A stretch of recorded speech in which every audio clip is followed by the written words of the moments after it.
Hi, everybody. This is Ann Kim from Academic Prêt, and today we're going to walk through 4 tips to ace the SATs.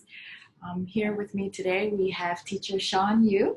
Hello, nice to meet you guys. Uh, my name is again Sean Yu, and I went to the Singapore American School. So I've taken the old SAT myself, and I've done plenty of amount of prep beforehand. So these are my 4 tips on how to ace the SAT. We're going to start off with my first point. It's study the test. Obviously, you're going to study for the test, but you also need to study the test itself. What does that mean? Well, it's a new SAT. It's out of 1,600 points instead of 2,400. And now the timings, formats are all consistent. You will always see the reading section first for 65 minutes, followed by a 35-minute writing section. Afterwards, a 25-minute non-calculator math section and a 55-minute calculator math section.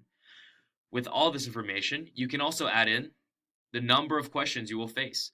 Reading will always have 52 questions. Writing will have 44. Math with a non-calculator will be 20 questions. Math with a calculator will be 38 questions. So how does all this information help you? Well, with this, you can cater your studying to your needs. You'll know what you're good at and what you're weak at, what you need to improve in. Let's say, for example, if you struggle with getting through all the reading passages at the start, at least you can mentally prepare yourself before you go into the exam to say, oh, I just need to get through this part, and then the rest of the parts I'm actually pretty proficient at. I can survive this. Or if you struggle with the math at the tail end, you can hone in your focus right as you're finishing up the writing section and realize that you only have 80 more minutes to go and you're done with the test. It's all about the mental game. Next up are blurbs. What are blurbs, you ask?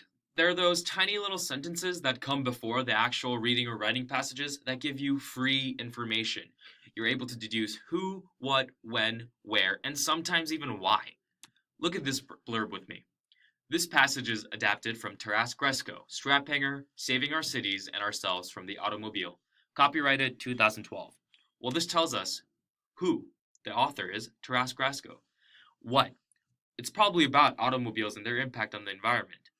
When? 2012. It says right there, copyrighted. Where isn't shown, but we've already had enough information given to us just from that one sentence. Don't sleep on blurbs. They'll give you a lot more than reading that entire paragraph again. My third point brings us to positivity.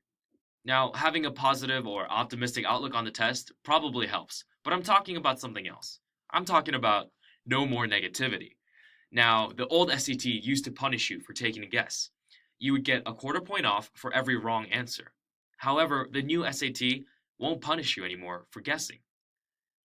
Another tip would be to skip the question if you don't know the answer right away. If you eat up too much time, you might not be able to finish everything, and questions that you know the answer to will go guessed. However, if you go to the end and have spare time, revisit the question and make sure you take another chance at it.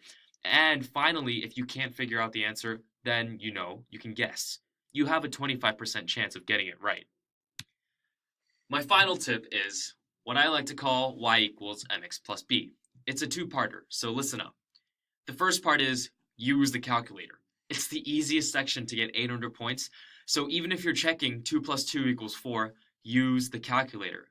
It's also because it's the easiest section to make mistakes, careless mistakes, that normally you wouldn't make. Doing math inside your head is fine, but use a couple seconds, use 3 seconds to punch those numbers in the calculator just to make sure, just to double and even triple check. The next part is abuse the calculator. The SAT is very liberal with what kind of calculators you can use, and most likely you want to use graphing calculators. The graphing function will save you so many points, as if you run into questions that have random parabolic or quadratic equations that you don't know how to solve, all you need to do is solve for y and graph that.